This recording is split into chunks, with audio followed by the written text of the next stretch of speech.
Next is flame colour. Lead imparts pale greenish colour to the flame. अगर lead present रहेगा तो flame में greenish colour देगा, pale greenish colour. Copper and its salt impart blue और green colour to the flame. अगर कोई copper का salt रहेगा तो ब्लू या फिर ग्रीन कलर देगा फ्लेम में। Borate also impart green colour to the flame. Borate भी जो है ग्रीन कलर देगा फ्लेम्स में। Barium and its salt impart apple green colour to the flame. Barium और उसका सॉल्ट अगर फ्लेम में जलाएंगे तो वो एप्पल ग्रीन कलर देता है। Strontium impart crimson red colour to the flame. Strontium जो रहता है फ्लेम को क्रिम्सन रेड कलर देता है। Calcium impart bricks red colour to the flame. Calcium जो है अगर फ्लेम में जलाएंगे तो वो ब्रिक रेड कलर देता है। Sodium impart yellow colour to the flame. Sodium जो है फ्लेम में येलो कलर देता है। Potassium impart pink violet lilac colour to the flame. Potassium जो है pink violet colour lilac colour देता है फ्लेम में। Livid blue flame is given by astatine antimonium bismuth. तो एस्टेटाइन एंटीमोनियम बिस्मथ जो है वो एकदम लिविड ब्लू कलर फ्लेम देता है। Next is second is borax bead test. The transparent glassy mass of NaBO2 sodium borate plus B2O3 is known as borax bead. It is obtained by heating borax on platinum wire as follow. तो ये जो transparent glassy मास रहता है sodium borate और B2O3 डाइबोरेट trioxide का, उसको बोलते हैं बोरैक्स बिट। ये कैसे मिलता है? जब बोरैक्स को हीट करते हैं प्लैटिनम वायर में तब ये मिलता है। तो Na2B4O7 10H2 को हीट करते हैं तो Na2B4O7 10H2 मिलता है। Na2B4O7 को हीट करते हैं तो 2NaBO2 and B2O3 glassy beads form होता है। Borax bead is use to deter the cation like copper chromium cobalt iron manganese nickel. Borax में ज़्यादा यूज़ होता है कटाइन को डिटेक्ट करने के लिए, जैसे copper chromium cobalt iron manganese और निकल के रिएक्शन कॉपर्स। अगर ये बोरैक्स बीट को अगर कॉपर ऑक्साइड के साथ रिएक्ट करवाएंगे तो कॉपर B2O2 मिलेगा। सो कॉपर ऑक्साइड को सोडियम बोरेट के साथ रिएक्ट करवाएंगे तो सोडियम कॉपर बोरॉन ट्राईऑक्साइड मिलेगा। सो 2 moles of copper boron dioxide react करता है 4 मोल्स ऑफ सोडियम बोरेट के साथ और 2 मोल्स ऑफ कार्बन, तो 2 मोल्स ऑफ कॉपर मिलता है। 2 moles of Na2B4O7 and 2 moles of CO2 मिलता है। तो रेड कलर का फ्लेम आता है। Next is chromium.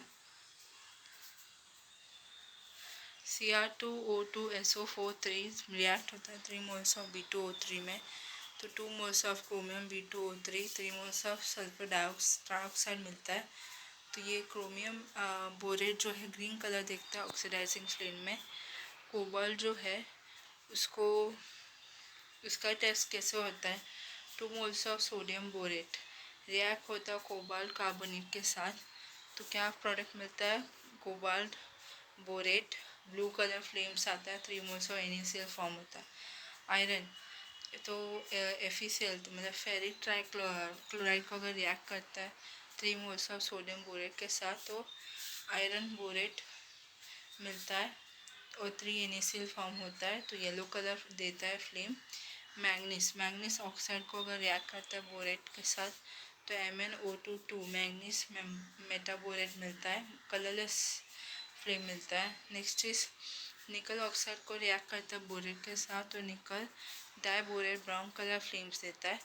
यही निकल बोरेट को अगर कार्बन के साथ अगर फ्लेम बर्न करेंगे तो निकल जो है ग्रे कलर देता है और वह में बोरेट और कार्बन मोनोऑक्साइड फॉर्म होता है।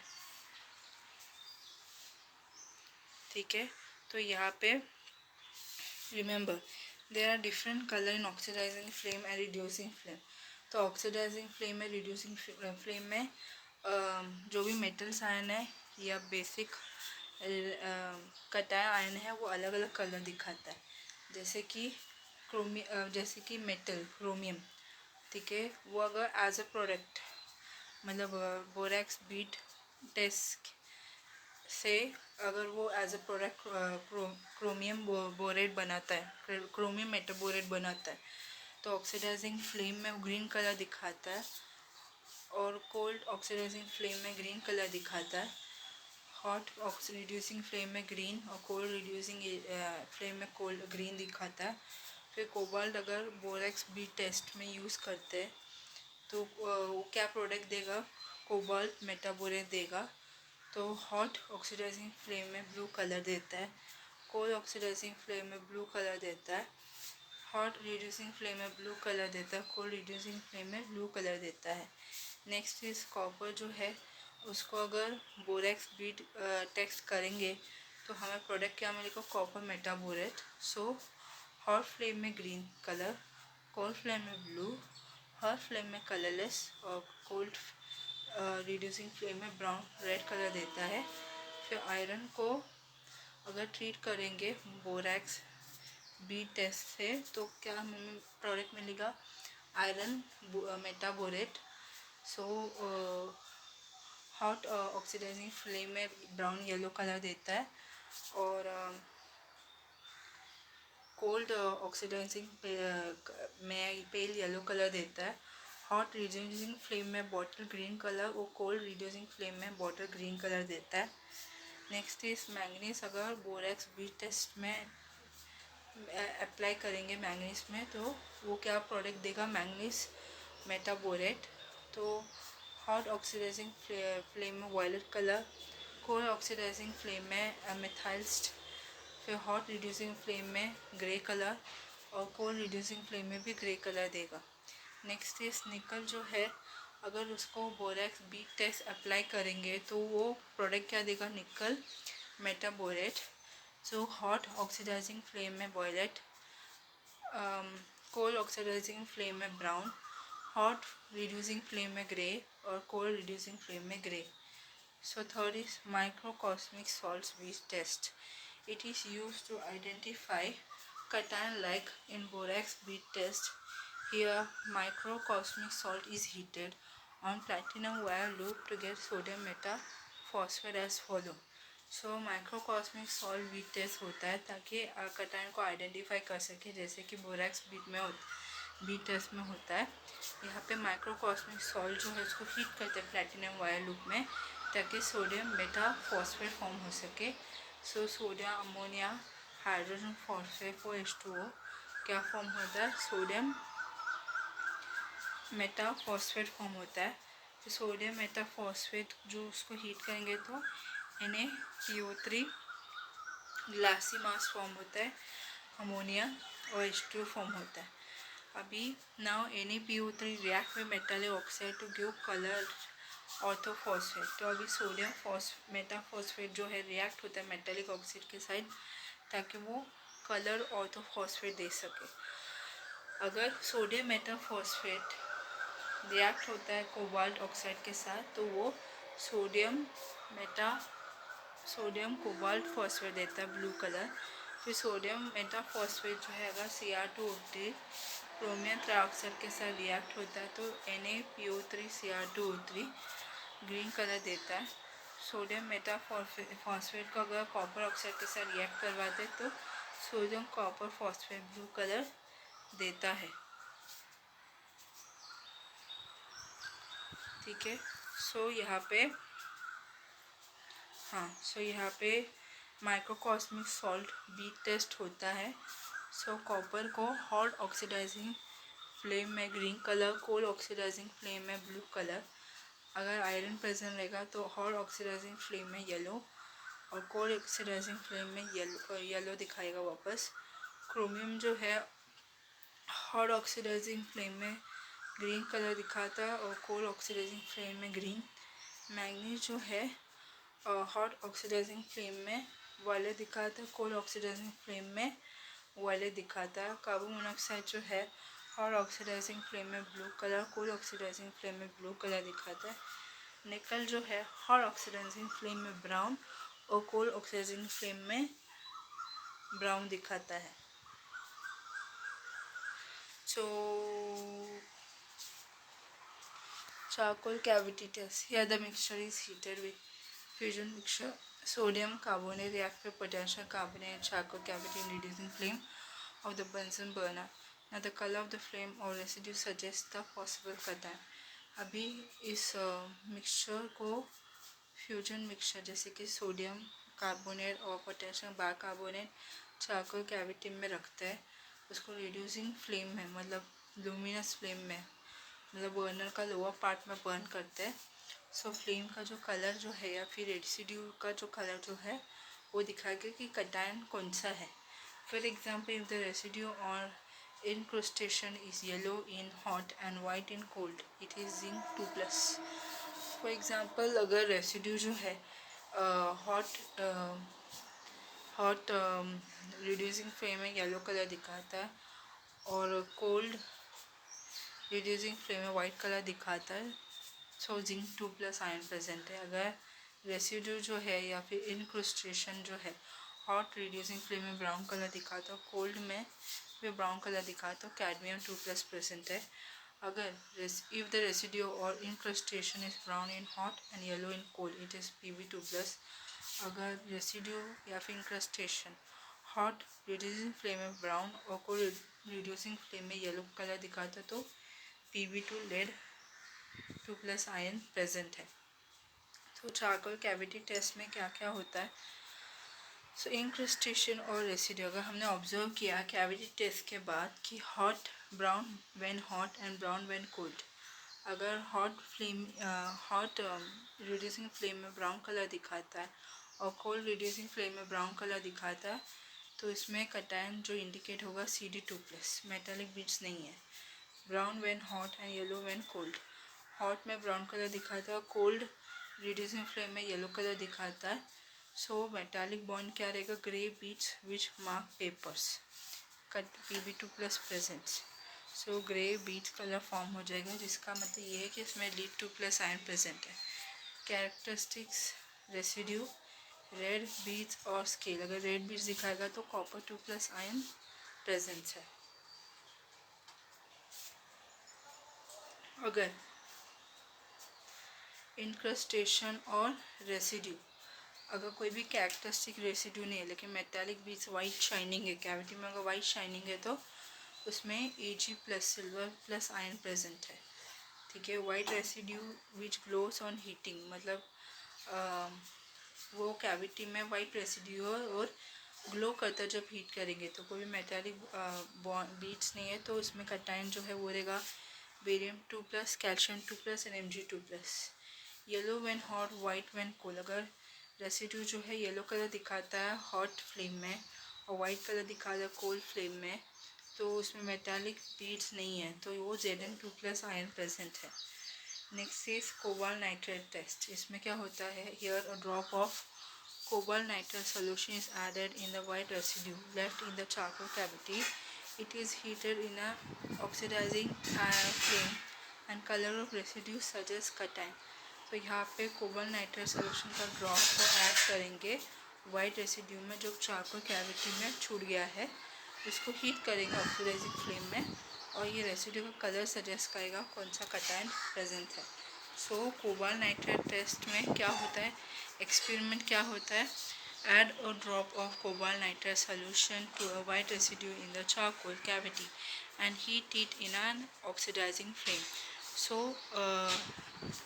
चारकोल कैविटी होने के बाद हमें जो वाइट रेसिड्यू मिलता है उसमें कुछ ड्रॉप कोबाल्ट नाइट्रेट डालने का, ऑक्सीडाइजिंग फ्लेम में गर्म करने का। सो फर्स्ट ऑब्जर्वेशन करेगा रेसिड्यू कलर का ब्लू इनफ्यूजिबल, सो इसका मतलब ये है ये ब्लू इनफ्यूजिबल हुआ एल्यूमिनियम 3+ आयन की वजह से। सेकंड ऑब्जर्वेशन ये है ब्लू फ्यूजिबल होता है, मतलब जो मेल्ट हो सकता है, तो ये शायद होगा फॉस्फेट 3- और बोरेट 3- आयन प्रेजेंट होने की वजह से। थर्ड ऑब्जर्वेशन ये है कि अगर रेसिड्यू ग्रीनिश कलर दिखाएगा तो वो जिंक 2+ आयन की वजह से होगा। फोर्थ ऑब्जर्वेशन है कि पिंकिश कलर दिखाएगा तो मैग्नीशियम आयन प्रेजेंट है।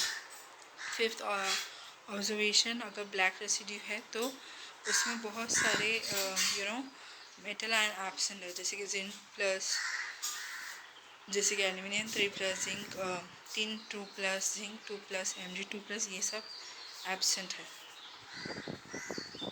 अनफॉरगेटेबल गाइडलाइंस, ना भूलने वाला गाइडलाइन जो हमें याद रखना चाहिए गाइडलाइंस को. Nitrate gives brown ring when it reacts with concentrated H2SO4 in presence of ferrous sulfate due to formation of FeSO4NO, ferrous sulfate nitrate or FeH2O5NOSO4 complex compound.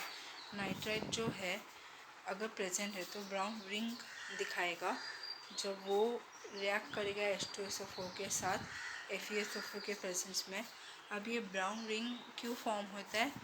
क्योंकि एक कंपाउंड फॉर्म हो गया जो है FeSO4NO या फिर complex form होता है Fe2O5NOSO4 कॉम्प्लेक्स फॉर्म होता है, तो उसकी वजह से ब्राउन रिंग फॉर्म होता है. Next is the black precipitate of mercury dissolve in aqua रिगियर to give mercury dichloride which form white precipitate turning grey with SnCl2 tin dichloride. Mercury जो है ब्लैक PP2 डिजॉल्व होता है aqua Rigia में जो ताकि AgCl2 मर्क्यूरी डाइक्लोराइड फॉर्म हो सके जो बाद में तीन डाइक्लोराइड के साथ ग्रे कलर में बदल जाता है. ठीक है, नहीं तो मर्क्यूरी डाइक्लोराइड जो है वाइट प्रेसिपिटेट रहता है लेकिन तीन डाइक्लोराइड के साथ ग्रे कलर में फॉर्म हो जाता है. Firstly due to formation of AgCl2 and then the Ag. तो ये फॉर्म वाइट PPT फॉर्म होता है एक तो Ag2Cl2 की वजह से और बाद में Ag की वजह से. Mercuric sulphide is insoluble in 50% HNO3, white sulfide of Pb2+, Bi3+, copper 2+, Cd2+ are soluble forming their nitrates. So mercury sulfide insoluble है 50% नाइट्रिक एसिड में. ठीक है, लेकिन Pb2+, lead 2+ का सल्फाइड, Bismuth 3+ का सल्फाइड, कॉपर 2+ का सल्फाइड, कैडमियम 2+ का sulphide जो है soluble है उसके नाइट्राइट फॉर्म में. Copper 2+, cadmium 2+ are separated with the help of potassium cyanide solution where K3CuCN4 and K2CdCN4 complex are formed. On passing H2S hydrogen sulfide gas only, Cd2+ complex is decomposed to give yellow precipitate of cadmium sulfide. तो copper 2+, cadmium 2+ जो है separate होता है potassium cyanide solution की help से separate होता है जहाँ पे K3CuCN4 और K2CdCN4 कॉम्प्लेक्स फॉर्म होता है. फिर हाइड्रोजन सल्फाइड गैस जो है सिर्फ और सिर्फ कैडमियम कॉम्प्लेक्स को ही डिकम्पोज करता है ताकि cadmium sulphide yellow precipitate form हो सके. Fe3+ ion give blood red color with potassium thiocyanide due to formation of FeCnS3 or FeSCn6 3- ion, and Prussian blue color with potassium ferrocyanide due to the formation of Fe4 FeCn6 3 ferric ferrocyanide. फिर Fe3+ ion अगर present है एक solution में और ढूंढना है कि Fe3+ ion present है कि नहीं, तो एक याद रखने का Fe3+ जो है पोटेशियम थायोसाइनाइड के साथ ब्लड रेड कलर दिखाता है, लेकिन Fe2+ जो है पोटेशियम थायोसाइनाइड के साथ ऐसा कुछ भी रेड कलर दिखाता नहीं. तो Fe3+ जब रेड कलर फॉर्म करता है पोटेशियम थायोसाइनाइड के साथ क्योंकि FeCnS3 या फिर FeSCn6 3- आयन फॉर्मेशन की वजह से बाद में Fe3+ जो है पोटेशियम फेरोसाइनाइड के साथ जो है प्रूशियम ब्लू कलर दिखाता है क्योंकि ये जो ब्लू कलर फॉर्म हुआ Fe4 FeCn6 3 फेरी फेरोसाइनाइड की वजह से. Interference of acidic radical in the analysis of basic radical. अगर बेसिक रेडिकल का टेस्ट करते वक्त अगर एसिडिक रेडिकल ने इंटरफेयर किया तो क्या होगा?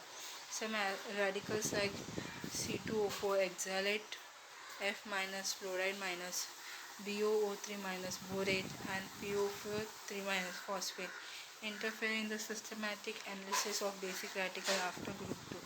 तो ग्रुप 2 के बाद जितने भी बेसिक रेडिकल का टेस्ट होता है तो इसमें से एसिड रेडिकल जो है इंटरफेयर करता है. This is because up to group 2 the medium is highly acidic due to presence of strong HCl. ये ग्रुप 2 के बाद क्यों इंटरफेयर करता है एसिडिक रेडिकल? क्योंकि जो मीडियम जो है वो हाईली एसिडिक हो जाता है ग्रुप 2 के बाद. ठीक है, HCl स्ट्रॉन्ग HCl प्रेजेंट होने की वजह से। So oxalate, fluoride, borate, phosphate of the basic radical group 3, 4, 5, 6 and Mg2+ are soluble. तो क्या होता है, जितने भी ग्रुप 3, 4, 5, 6 ग्रुप 3, 4, 5 और Mg2+ आयन का जितने भी एसिडिक रेडिकल्स है, जैसे कि ऑक्सैलेट, फ्लोराइड, बोरेट, फॉस्फेट, ये सब जो है वो बेसिक रेडिकल का टेस्ट के साथ इंटरफेयर करते हैं, क्योंकि ये सॉल्युबल हो जाता है स्ट्रॉन्ग एसिडिक HCl में।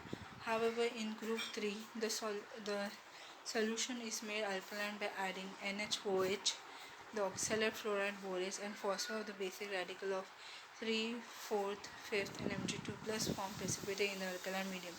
लेकिन ग्रुप 3 में जो सोल्यूशन जो है उसको बाद में अल्कलाइन बना देते।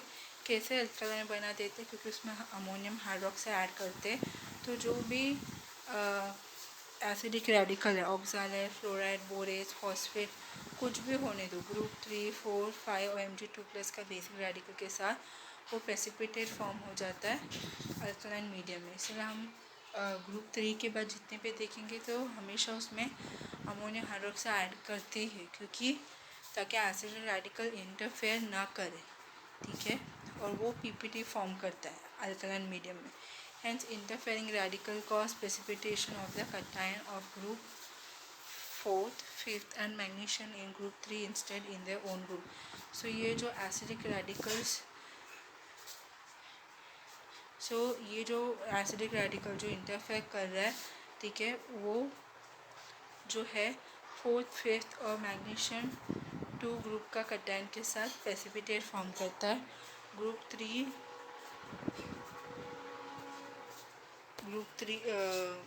मतलब वो अपने basic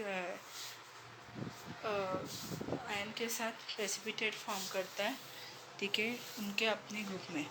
and asbestos fire can safety use in place of platinum wire for performing flame test. Asbestos fibre use कर सकता है प्लैटिनम वायर के बजाय सेफ्टी के लिए, ताकि फ्लेम टेस्ट कर सके। Glass rods should never be use as it is gives a glass rod कभी भी यूज़ नहीं करना चाहिए, क्योंकि ये जो है golden yellow persistent yellow colour देता है सोडियम उसमें प्रेजेंट होने की वजह से। Salt like sodium sulphide, potassium nitride, sodium nitride develop yellow colour. Salt जैसे कि sodium sulphide, potassium nitride, sodium nitride, ये सब येलो कलर देता है। Flame test should be avoided in case of tin, lead, astatine, antimony and bismuth salt since they corrode the platinum wire। Flame test को avoid करना चाहिए, क्योंकि platinum wire crore होने का चांस है। कौन कौन से मेटल से अवॉइड करना चाहिए? टिन, लीड, एस्टेटाइन, एंटीमनी और बिस्मथ सॉल्ट से। Chlorides of mercury owing to a little ionization do not respond to chromite chloride test। अगर मर्क्यूरी जो है क्लोराइड के साथ है तो वो क्रोमाइल क्लोराइड टेस्ट में आयोनाइजेशन नहीं देता, कोई भी रिस्पॉन्ड नहीं करता, जबकि क्रोमाइल क्लोराइड टेस्ट यूज़ होता है क्लोराइड आयन एनालिसिस करने के लिए। In carbon disulphide layer test for I- and bromine- use of excess dichloro water is used to be avoided as it react with I-, Br- to give colorless HiO3 and BHBOR3 respectively। तो जब भी I- और bromine- iodide ion, bromine- ion का अगर test करने का है तो कॉपर डाइसल्फाइड लेयर के ऊपर Cl2 क्लोरीन वाटर एक्सेस में डालते हैं, ताकि आयोडीन और ब्रोमीन जो है वो रिएक्ट नहीं कर सके, वो कलरलेस HiO3 और HbRO3 नहीं फॉर्म कर सके। क्रिस्टल ऑफ सर्टन, ठीक है, तो वो एक दूसरे से रिएक्ट नहीं करे, क्योंकि वो जब रिएक्ट करेंगे तो कलरलेस सोल्यूशन देंगे। Crystal of certain substance like potassium iodide, sodium chloride, lead nitrate etc. have minute quantities of mother liquid within their structures. On heating, such crystals burst into pieces with a crackling sound due to vaporization of enclosed water। So कुछ substance जैसे कि potassium iodide, sodium chloride, lead nitride का कुछ substance का crystal जो है बहुत ही छोटे छोटे माइनर क्वांटिटी में उनका मदर लिक्विड जो है उनके साथ रहते हैं उनके स्ट्रक्चर में, जब इसको हीट करते हैं तो ऐसे क्रिस्टल्स बर्स्ट हो जाते हैं और भी छोटे पीसेस में, ठीक है, और क्रैकलिंग साउंड देता है। ये क्यों होता है? क्योंकि उसके अंदर जो पानी जो था, उस क्रिस्टल के अंदर जो पानी जो था वो वेपराइज हुआ हीटिंग की वजह से, उसकी वजह से। Next is carbonates of bismuth and bariums are not easily decomposed by Dalo-H2SO4 use Dalo-HCl. This is because barium sulfate and bismuth sulphates are insoluble in water.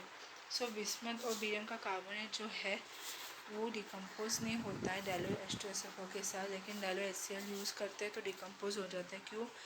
Barium sulphate और bismuth sulphate जो है insoluble रहता है water में इसीलिए। Reducing agent like S2 minus, SO3 2 minus, etc. interfere in ammonium molybdenate test as it reduces the reagent to molybdenum blue M3O8 FH2O. In such a case, boil the salt with H1O3 nitric acid to oxidate this ion S2 minus, SO3 2 minus, etc. before testing for phosphate. तो reducing agent जैसे कि sulphate minus H2 minus SO3 2 minus जो है वो interfere करता है ammonium molybdate test में, ताकि वो रिड्यूस कर सके रिएजेंट को मोलिब्डेनम ब्लू कलर में M3O8 H2O से। और ऐसे केस में इस सॉल्ट को बॉयल करते हैं नाइट्रिक एसिड के साथ, ताकि आयन जैसे कि H2 minus SO3 2 minus ion को ऑक्सीडाइज कर सके फॉस्फेट टेस्ट से पहले। Before testing the acetate in aqueous solution bye ferric trichloride, it must be made clear that the solution does not contain carbonate 2 minus, phosphate PO4 3 minus, carbonate CO3 2 minus, sulfate SO3 2 minus and iodine minus, since they all combine with Fe3 plus। तो कभी भी acetate का test करने से पहले, जब acetate का test करते हैं तो FeCl3 फेरिक ट्राइक्लोराइड के साथ मिक्स करते हैं। तो ये ध्यान देना ज़रूरी है कि इस सोल्यूशन में जहाँ पे एसिटेट का टेस्ट कर रहा है उसमें कोई भी रेडिकल्स आयंस रेडिकल आयन जैसे कि CO3 2 minus carbonate, PO4 3 minus phosphate, SO3 2 minus sulphate और I माइनस आयोडीन माइनस, ये सब प्रेजेंट नहीं रहना चाहिए, क्योंकि ये सब कंबाइन हो सकता है Fe3 प्लस के साथ। देखो टेस्ट और acetate should be perform by neutral ferric chloride. इसलिए एसिटेट का टेस्ट जो है न्यूट्रल फेरिक क्लोराइड के साथ ही टेस्ट करना चाहिए, only after the removal of this ion with silver nitrate. ठीक है, तो एक तो टेस्ट एसिटेट को पहले सिल्वर नाइट्रेट के साथ ऐड करना चाहिए, ताकि ये सब जो एनायन जो है उसको रिमूव कर सके। उसके बाद ही न्यूट्रल फेरिक क्लोराइड के साथ उसको ट्रीट करेंगे एसिटेट टेस्ट करने के लिए। Ring test is not reliable in presence of nitride, bromide and iodide. Ring test जो है वो इतना ट्रस्टवर्थी नहीं है, उस रिंग टेस्ट पर भरोसा नहीं कर सकते कि नाइट्राइड, ब्रोमाइड, आयोडाइड का प्रेजेंस का टेस्ट कर सकेगा। हमें जानना है कि नाइट्राइड, ब्रोमाइड, आयोडाइड प्रेजेंट है कि नहीं, तो हम लोग रिंग टेस्ट के ऊपर डिपेंड नहीं रह सकते।